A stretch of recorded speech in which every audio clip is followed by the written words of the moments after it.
tous ces trucs-là. Un capteur de trajectoire, c'est simple, c'est souvent des couches simplement de silicium qui vont enregistrer, qui va convertir le passage qui va enregistrer en fait le passage d'une particule chargée électriquement. C'est un proton ou un électron ou un antiproton, un anti-électron, n'importe quelle particule traverse les capteurs de trajectoire, il va laisser une marque dans le capteur de trajectoire et il va être enregistré comme ayant passé. Les calorimètres électromagnétiques, eux autres, leur travail avec ces couches de différents milieux, c'est de stopper les photons, donc les particules de lumière et les électrons. En fait, ils l'appellent calorimètre électromagnétique parce qu'ils stoppent les particules qui interagissent fortement via la force électromagnétique. Ce sont les photons et les électrons. Ils stoppent et ils mesurent leur énergie. Les calorimètres à hadrons font la même chose, mais avec les protons et les neutrons. Les protons et les neutrons sont beaucoup plus massifs, ils réussissent à traverser le calorimètre électromagnétique en étant un petit peu ralenti, mais ils réussissent à traverser pareil. Après, il y a le calorimètre à hadrons qui est fait spécialement pour les arrêter, faire même affaire, ils les arrêtent, mesurent leur énergie. Les chambres à muons, les muons sont des particules spéciales, c'est des électrons lourds, des cousins des électrons beaucoup plus lourds. Eux, ils traversent ces particules, c'est tous les autres détecteurs, et à la fin, complètement, essentiellement sous forme d'un oignon, là. Et puis c'est dans ce ordre-là que les détecteurs apparaissent. Complètement à la fin, il y a les chambres à muons. Eux, c'est des détecteurs faits spécialement pour stopper les muons et mesurer leur énergie. Quand ces particules-là qui sont un peu plus grosses et qui passent d'un pur à l'autre, est-ce qu'on sait, parce que là, ils mesurent l'énergie des muons, ils mesurent l'énergie des hadrons, est-ce qu'on connaît le pourcentage qui a été ralenti quand il a passé par là? Oui, parce qu'ils laissent des marques. Dans chaque détecteur, ils laissent des marques, ils laissent des traces de leur énergie, ils laissent des traces des capteurs de trajectoire. Donc, ils sont capables de mesurer l'énergie totale. C'est ça, ils ont l'énergie totale. Il y a d'autres trucs aussi. Il y a des champs magnétiques qui sont placés à dévier les particules, ce qui permet de mesurer leur charge. Ceux qui partent d'un bord sont positifs, ceux qui partent de l'autre bord sont négatifs. Plus ils tournent vite, plus la charge électrique est importante. Il y a plusieurs manières de mesurer ça. Ils mesurent leur énergie par un phénomène qui est très très peu connu en fait, qu'on appelle lumière de Cherenkov.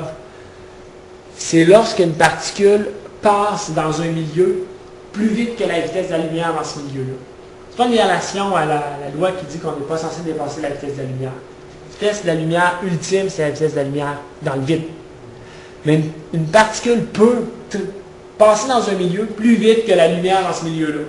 Et là, ce qu'elle produit, un nombre de chocs lumineux. En fait, elle produit un bang super lumineux, comme un bang supersonique d'un avion. Mais là, c'est une émission de lumière, un nombre de chocs de lumière qui suit la particule. Et en regardant l'angle à laquelle le cône de lumière se forme, on peut déterminer la vitesse de la particule et ainsi son énergie. Exactement comme on pourrait déterminer la vitesse d'un avion volant à une vitesse supersonique en regardant l'angle que forme le cône derrière elle. On peut déterminer sa vitesse. C'est comme ça que c'est utilisé. C'est le même phénomène qui est responsable qu'on voit des photos des centrales nucléaires.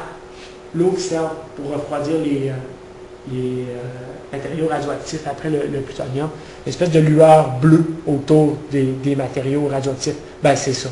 Cette lumière-là vient de ce phénomène-là où ces particules radioactives qui sont émises dépassent la vitesse de la lumière dans l'eau et émettent de la lumière d'une couleur précise. C'est ce phénomène-là qui est utilisé, c'est un phénomène qui est très très peu connu.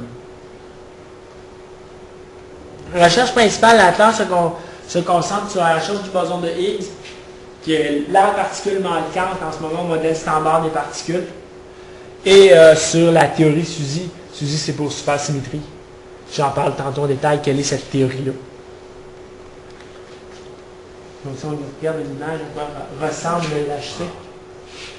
Ça ressemble à ça. Là. Ici, il y a une personne. Là. Ça ressemble à ça, 46 mètres par 25 mètres par 25 mètres. Si vous préférez, voici une animation où quelqu'un traverserait le LHC, là, puis la caméra va reculer, il va nous montrer là, à quoi ça ressemble. Et on voit tous les différents morceaux là, qui sont...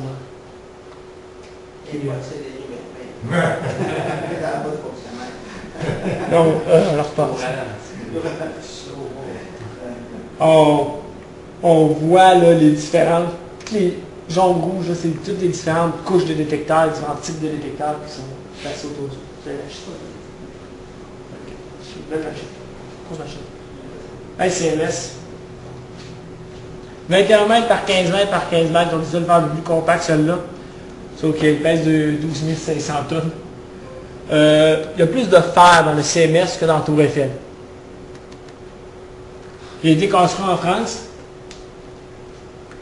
Exactement les mêmes détecteurs que la classe, c'est pas étonnant parce qu'en fait, ils cherchent la même affaire. Lui aussi se concentre sur les bosons de Higgs puis SUSY. Il y avait une compétition entre ces deux détecteurs-là parce que c'est clair que le premier détecteur de ces deux-là, ou la première expérience, ces deux-là ont plus de chance, qui met la main sur le boson de Higgs, c'est sûr que c'est un prix Nobel. C'est garanti que c'est un prix Nobel, cette histoire-là. C'est deux groupes de recherche différents. Oui, il y a vraiment deux groupes de recherche. Un constitue la classe, un constitue le CMS. C'est la même chose, mais la forme du détecteur est différente pour exploiter plus différents détails de l'ordre d'interaction, puis dans quel sens le boson de Higgs est censé partir, et plein de petits détails compliqués comme ça de la physique des particules. Quand tu dis que c'est les mêmes détecteurs, c'est vraiment physiquement le même type de détecteur, sont fabriqués pareil, c'est juste qu'ils ne sont pas placés à la même façon. Ils ne sont pas placés à la même façon, sont peut-être physiquement des appareils différents, mais le principe physique est exactement le même, ils marchent exactement sur le même principe. C'est juste qu'il est construit différemment. Il n'a pas la même forme. Que, vous pourrez voir, là, je vous montre une image, de façon, légèrement, il ressemble, là, mais légèrement différent de la classe. Ça va permettre de nous rentrer en transition. Parce qu'il ne rentrait pas d'un coup, comme la plupart des détecteurs. C'est l'accès, le tunnel n'est pas assez ouvert. L'accès se fait par des cavités, des tunnels permettant d'accéder au tunnel du LHC. Donc, il fallait qu'ils descendent les détecteurs par morceaux qui bâtissent en bas. Donc, c'est ça, ça ressemble un peu à ça le CMS. Quand on regarde là, la position des différents détecteurs par rapport à l'animation qu'on a vue de la classe, on voit que c'est légèrement différent. C'est les mêmes détecteurs, mais ils ne sont pas exactement à la même place. Les couches ne sont pas exactement pareilles. Il y a différents. C'est nous la technique de l'ingénierie du détecteur qui n'est pas la même. Donc, Alice. 26 mètres par 16 mètres par 16 mètres. C'est quand même un très gros détecteur. 10 000 tonnes. C'est la classe le plus gros. Si vous demandez si c'est quoi le plus gros, c'est la classe le plus gros. Détecteur, capteur de trajectoire, toujours utile pour savoir où vont les particules. Et spectromètre à muons. Bon, les spectromètres à muons, c'est pas exactement comme des chambres à muons. Ça permet de faire des mesures sur les muons, mais plus précisément, puis sur différents types de muons. Encore là, c'est pas compliqué, des muons qui vont avoir tendance à changer en électrons et autres.